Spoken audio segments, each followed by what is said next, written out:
Hello, BookTube. It's a Tuesday, a cool and watery Tuesday here in Boston that I think has rain in the forecast. And Tuesday is the day for tags on BookTube.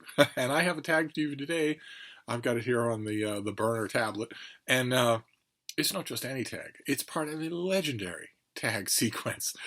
Josh at Literary Gladiators is doing a foodie tag sequence. He's been doing it forever and ever, and they have been great. I've done almost all of them. We are up to the 29th foodie tag that he just uploaded on his channel. I'll leave a link to it down below. And this is the breakfast book tag. So I thought we'd get right to it here with prompt number 1, which is Pancakes. A light but syrupy work that sticks with you. This is naturally going to prompt ruminations on various breakfasts and breakfast habits. And for me, light but syrupy and sticks with you, I'm going to go with a predictable choice. Charlotte's Web is a predictable choice. It's actually a book that I love and that I don't own at the moment. I don't have a copy of Charlotte's Web. I'm making a little mental list here. I always do because I go to the Brattle Bookshop here in Boston. And a mental list is a handy thing for a really big, bustling bookstore. I mentioned the other day Caleb Carr's novel, Angel of Darkness, that I've had many, many times as a hardcover. Don't have a hardcover at the moment. And I don't, at the moment, have a copy of Charlotte's Web. I don't have a copy of Charlotte's Web, and I don't have a copy in any form of The Velveteen Rabbit, which would be another light, syrupy work that sticks with you. But I'll go with Charlotte's Web for now. Then prompt number 2 is Waffles, an organized collection of works. I don't know quite how the prompt follows from the word, but maybe it's the waffles are in grids. For organized collection of works here, I'm going to choose 2 very similar works, United States by Gore Vidal and arguably by Christopher Hitchens. In both of which cases, the word organized is the key word. Both of them are collections of literary essays, book reviews, prefaces, afterwards, that sort of thing, that both men organized into gigantic books later in life, looking back on their work.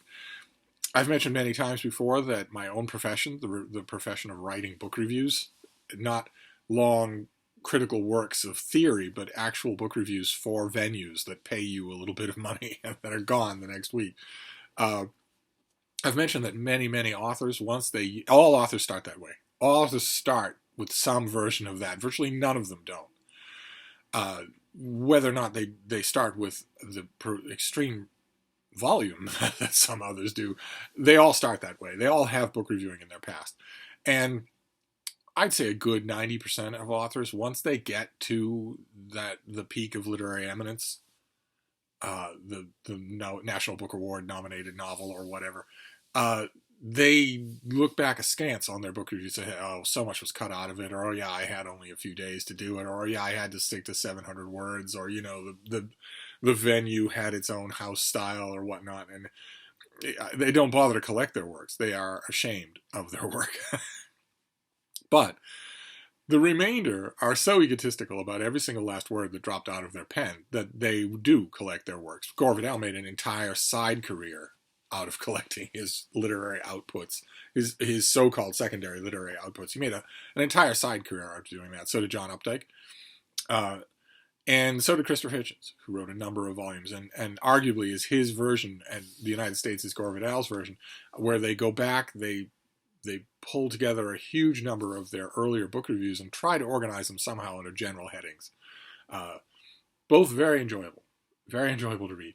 Then prompt number 3 is Eggs, a work that can be read and interpreted in different ways. Naturally here I'm going to say the Bible, since it's the mother of all books that can be read and interpreted in different ways. And again, very enjoyable. Prompt number 4 is Serial, a work or writer you feel benefits from great advertising and press. Well, here the first name that comes to mind is Sally Rooney.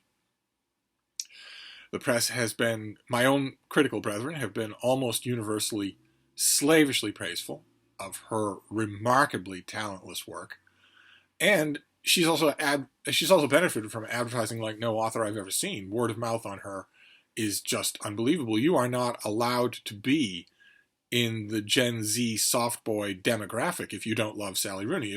If you are on probation, awaiting your admission to that group, and the others say, "Oh, by the way," they've got the big bundly sweater, and they have absolutely no muscle mass. They haven't actually grown facial hair or put in the bother to grow facial hair.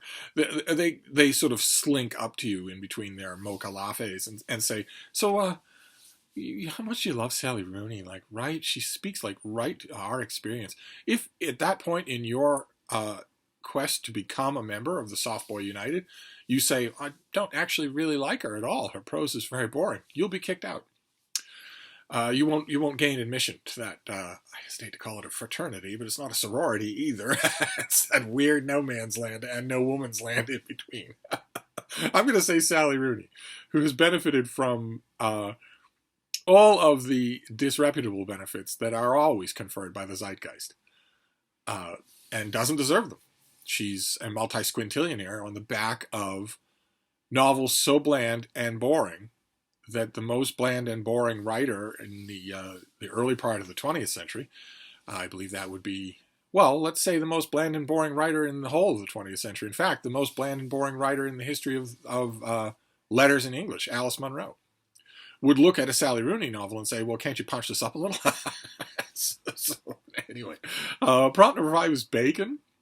A writer you find as close to perfect, as the closest thing to perfect.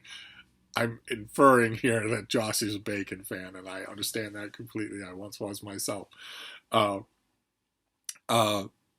And this is tricky. This is a tricky answer for me. A writer is the closest to perfect. Sort of clashes with my critic's motto that writers are dumb. that writers are prey animals. It's kind of hard to say.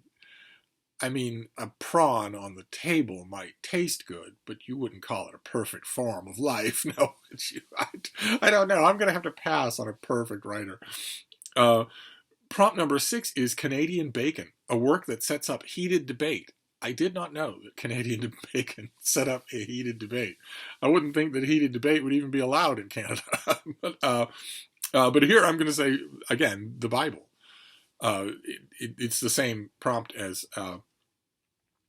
with eggs, in that the Bible is never read serenely, it's never taught serenely, it's never studied serenely. It is the seedbed of heated debate. Unfortunately, spilling over even into areas where it does not belong. I have lost count of how many editors over the years have received a review from me in which I'm trotting some book around the block, and maybe in the course of the review I mentioned that, the writer has a hard time distinguishing fantasy from reality, as you can tell from the fact that they seem to think that Noah's flood really happened. I've lost count of how many editors leave me a quick note saying, got any sources for Noah's flood never happening? Is that a controversial opinion? What's the literature on that? What's the literature on an 800-year-old man leading his family and 2 of every animal on Earth into a wooden boat where they're going to live for a year? What's the literature on whether or not that happened? Well, let me see. Well, aside from literature, well, let's see. You need roughly 180,000 tons of potable water. How are you going to fit 180,000 tons of potable water on board a wooden vessel? And how are you going to stop it from plunging through the floorboards and into the ocean? And where are you going to keep the air-breathing animals that haul out of water once a year? And how are you going to stop the other animals from eating them? And so on and so forth. How are you going to keep the bugs on board? Even there, the heated debate even spills over to places where it should not go. The Bible says that Noah's flood really happened. The Bible also says that the earth is flat and covered by a dome called the firmament. It seems to me that if you're going to call one an obvious metaphor, you have to call the other an obvious metaphor. And if you're going to take one as true, you have to take them both as true. But I don't know of an editor, not one of the editors I've had over 20 years that left me a quick note saying, any sources on Noah's Ark not being true? I don't know a single one of them that wouldn't have taken offense if I'd said you're a flat earther. Anyway, see, I'm debating right now. Let's move on to prompt number 7, which is toast. What do you read when you want something quick? And I read palate cleansers for that. Right over my shoulder there. Romance novels work just fine for me for palate cleansers. Unless they're bad. Quite a few of them are bad. The book snobs among you, the reading snobs among you will sniff and say they're all bad. They're not all bad. They take as much skill or lack thereof as any other kind of writing. If you can find a good one, then you will be rewarded with an hour and a half, an hour of just a perfect palate cleanser read. So I use them. I use other things too. Shameful rereads. Shameful in the sense that I should not be spending time rereading something. I might pick up one of those and do a shameful reread. Prompt number 8 is breakfast sandwich. Do you believe audiobooks make reading more convenient? Here we have another. Talk about prompting debate. Audiobooks aren't reading. Their reading is silently reading words on a page. Audiobooks are listening to someone read you those words at their own pace, in their own intonations, with their own stresses on the words, their own ideas, how everything is read. All of those decisions on how to receive what you're reading with your eyes are taken out of your hands when you listen to an audiobook. That is done for you by someone else. And some other person reading an audiobook of that same book would give you a different experience. So you can't really say that that's reading, right? That you are definitely consuming a book in one way or another. The only way that I could say that audiobooks make reading easier is that I know some people who are so wedded to sub-vocalizing everything they read that they actually read a printed book with their eyes alongside listening to it on an audio. They'll listen to the audiobook alongside reading it. I've heard from a few people that say that actually helps them with retention, but oh God, what a price. What a price. I'd rather retain a lot less than do what I assume that combo approach does, which is slow your reading virtually to a halt. So yes, you're going to have terrific recall on that latest John Sanford novel, but it'll be the only thing you read in 1 year. So I don't know. I don't think that it helps reading at all, but it certainly helps people to consume some books in some ways. Prompt number 9 is sausage, a strong series or trilogy. My reflexive reaction to the thing about writers being practically perfect was that writers are dumb. Here, my reflexive reaction is also going to cause howls in certain corners of BookTube, which is to say that books in series are also dumb. In most cases that I know of, they fail. They end up highlighting the weaknesses of the author rather than the strengths. Every once in a while, you'll find an exception to that. And every once in a while, I'll find a series of books that does fail. It is a thinning of the gruel book by book, but I'm so invested in the story that I don't care. But series like the Aubrey and Matra novels by Patrick O'Brian, where O'Brian's writing gets more pointed, more wintry, more beautiful as the series goes on, that is rare. It's rare that you'll get. I think the law of diminishing returns really applies when it comes to books in series. So strong, I guess I could use Aubrey and Matra, although even there, we should talk about books in series on a whole video. Prompt number 10 is coffee. And this is share any reading ritual. I guess because coffee is a very shared ritual. It's one of the only accoutrements of breakfast listed here on the breakfast tag that's never gained a foothold with me. I don't need it at all for the stimulation. And good God, the price you pay to get that stimulation it's the most benign of the popular addictions. But even so, it does a number on you. It does a number on your nervous system. It does a number on your stomach, and you are definitely addicted. If you go without, you feel the pang of that. And all of that is always, and also it tastes like petroleum.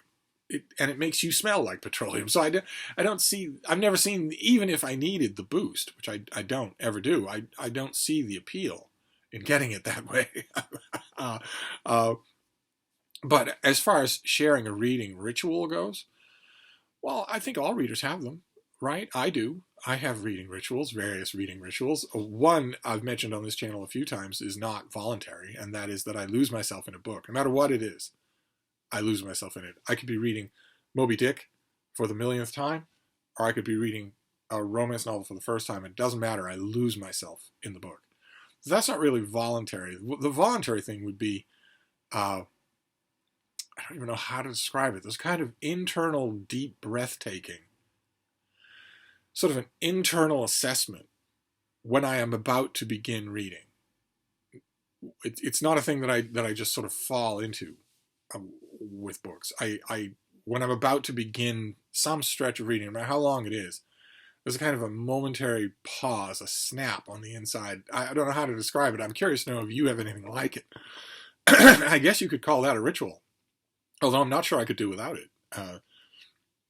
Prompt number 11 is milk, a work or writer that is fading away. Here I will nominate Milky John Updike, who I, even at the peak of his fame, when one wretched, stupid, sexist, dumb, condescending, threadbare novel after another was trundling off the assembly line, even at the peak of that fame, I was saying, as soon as this guy is not around to maintain his own cult of personality, his books will fade. There's nothing in these at all.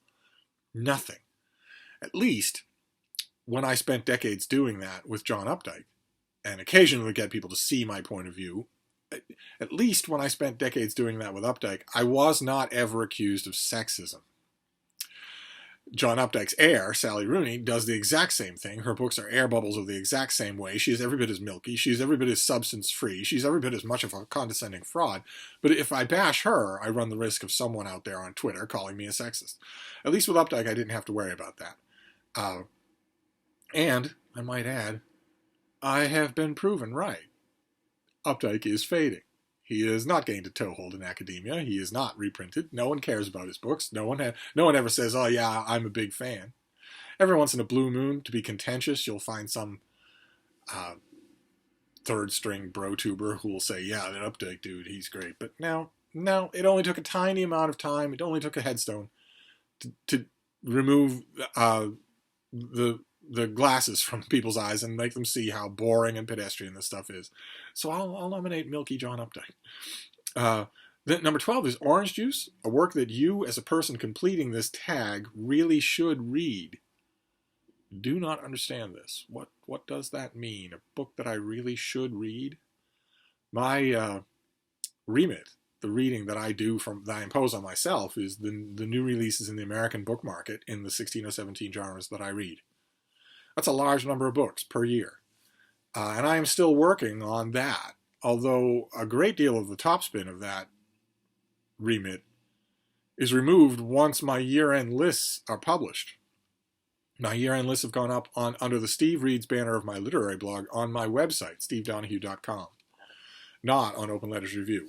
I realized, it dawned on me that I could post these things on stevedonoghue.com, where there's not even a hint of a suggestion that the rest of the editors at Open Letters Review agree with my calls. Of course, they don't have to. If it's on my own blog, if it's on my own website, well, then there's no, that question is removed completely. So I posted all of those lists on stevedonoghue.com, and I leave a link down below to that website so you can see them all. A great deal of topspin goes off the remit of reading all of those new releases so feverishly when I'm still reading 2021 releases after there's any chance that they could end up on that list. And also, a lot of topspin goes off that remit the closer we get to the end of the year. The closer I get to what the Whovians refer to as my regeneration. But ordinarily, those are the books that I should read. I guess I'm still reading them. I have a feeling that the prompt is calling for some massive work of canonical status that I should read, and there aren't any. Number 13 is BLT, a work that benefits or benefited from something in demand. Again, I'm not sure. I'm never sure with Josh's foodie tags where the prompt links up with the item. I don't know that a BLT has ever been in demand. But in terms of the question, a book that benefits from something being in demand, well, that would be any fad. there will always be books that will come along. Either they were in the publisher's slush pile and the publisher fished them out specifically to adhere to a fad, or the author wrote them to adhere to a fad. But in either case, they benefit from riding a fad. There are all sorts of fads governing the book world right now, huge numbers of them. Rampant sexism. Anything written by men is bad. Men should not be given book contracts. If you are a man, your gender determines the fact that your book is bad. When that is just plain black letter law sexism, or that if you have white skin and you're a man, then you're not worth listening to. You should absolutely, under no circumstances, be given any kind of a book contract. Your publisher should be picketed. The publicists and editors at your publisher should be threatened if they decide to do that, for not because of anything controversial that you ever said, but just because you're a white man. So racism and sexism, those sorts of things, openly expressed racism, openly expressed sexism, box checking. So, I'm a new author. For 1700 years, the publishing industry would say, okay, was your book any good? Now the publishing industry says, all right, well, here's a list of identitarian boxes. How many of these do you check? There are 10 boxes on this list. If you check all 10, we'll publish you with a huge advance. Don't you want to see my book? No, we don't care about the book. If you check all 10 of those boxes, then we want you. We don't care how good your book is. And the readers, we presume, won't care how good your book is. And I would once have thought that was bland cynicism, but that has turned out to be completely true, even on BookTube. You don't have to look very far to find a booktuber who is automatically approving books based on those 10 boxes. And the approval dims just a little, the number of boxes goes down. But if somebody checks all 10 of those boxes, it's a great book. They don't even need booktubers, who are all about enthusiastically investigating books, don't even need to know it. Quite a few channels that I used to watch are like that, where if I know anything at all about the author of a new book that they are holding up in the thumbnail of their video, I don't need to watch the video. I remember it was in 2021 that I had that realization with a booktuber that I really liked. I looked at their thumbnail and thought, I don't actually need to watch this video. I already know that this author checks all 10 of those boxes, so this booktuber is therefore going to love this book. That was eye-opening, and that is definitely a fad. That will change. When the government of this country changes, that will go out the window pretty fast. But so I would say that. I would say any fad at all. Look how many Da Vinci Code knockoffs just were flushed out of the woodwork the minute that made 1 million sales, and so on and so forth. Whatever it is, there'll always be something like it in a publisher's slush pile, and there are people there who will go and find it. Prompt number 14 is hash browns. A choppy work that forms into something spectacular. Very nice to hear Josh refer to my beloved hash browns as spectacular. And here I'm going to say the Canterbury Tales, which is probably visible on the classics bookcase there. I never know which classics are visible and which ones aren't, but the Canterbury Tales is choppy. The tales aren't uniform length, they aren't uniform tone, they're all different narrators, all different attitudes and ideas and stances, and yet when you bring them together, even in the form that we have them, they are amazing. Simply amazing. Chaucer's not visible here? No, he's not visible. Well, he's on there a couple of times. Prompt number 15 is Canadian bacon, Taylor ham, or pork roll. I have no idea what this is. It just answers the question mark, and I have no idea what it's asking. None. So I'm going to just move on to prompt number 16. What is your favorite breakfast? And minus the coffee, forever and ever, for decades and decades, my answer would have been all of the above. Everything on this list. Everything on this list in heaping piles. But not only has the food of my breakfast changed, but also the nature of my breakfast has changed quite a bit. In fact, it's largely gone. It's largely gone. I don't know if it's a reflection of the fact that for years my two old dogs were sick and ailing. And so the nights were really, really long, and the nights could be really bad, and I never felt like doing anything in the morning except recovering ground for them and me. I don't know whether it's that or it's a reflection of the fact that my current little dog, my tiny little bean, is very much not a morning person. She does not like the morning. at all. She's not bounding out of bed. She wants to stay in bed.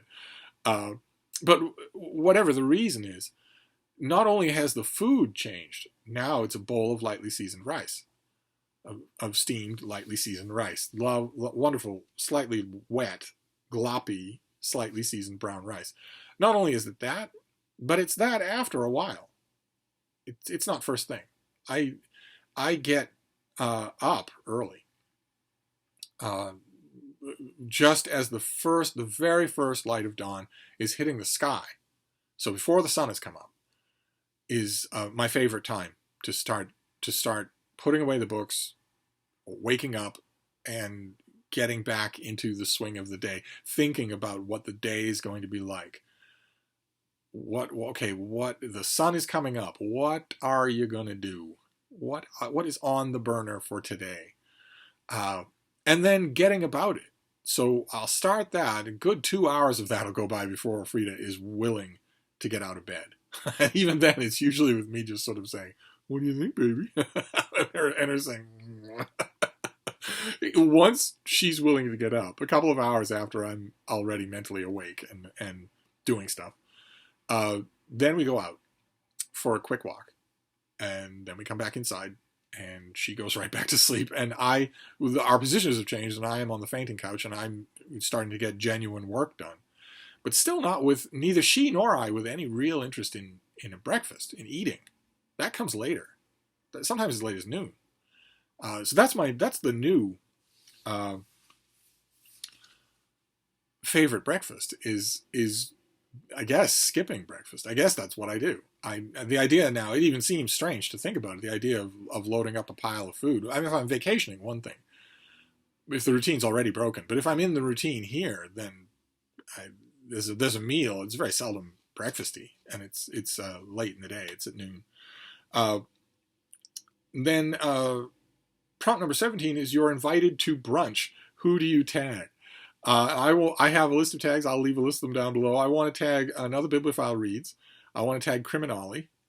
I want to tag Shelley Swearingen. I'm curious to know if her little miniature schnauzer is also not a morning person. I have a feeling it's different with boys. But you wouldn't know anyway. Harry's too young.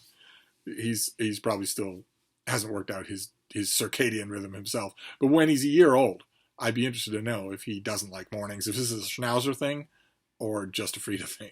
I'll tag the Bookish Brides and, of course, Michael K. Vaughan. So there you go. That is the latest foodie book tag, the last tag that I will do in 2021, almost certainly. And so we end on a great one. We end on a high note because the foodie tags have been a source of enormous joy for me. So I'm gonna wrap this up for now, but I will be back. Thank you, BookTube.